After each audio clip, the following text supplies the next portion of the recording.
masasabi mo ngayon nung pagkakita mo kay Kathleen? May pagbabago ba? Pansin ko talaga, pagkakita ko sa kanya, pumuti si Kathleen. Parang lumiwanag yung mukha niya. So, anong na-feel mo ngayong pagbabago sa, sa face mo? Parang nag-smooth tint.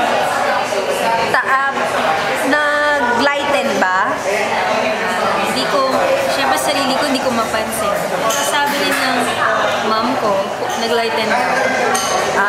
Okay. So, sa tingin mo ba na after 2 weeks, going on 3rd week mo na, diba, na use, would you continue it? Yes. Yung effect niya sa'yo, sa tingin mo, magiging tuloy-tuloy naman? Siguro, kasi so far wala naman Allergic reaction. So, okay, thank you.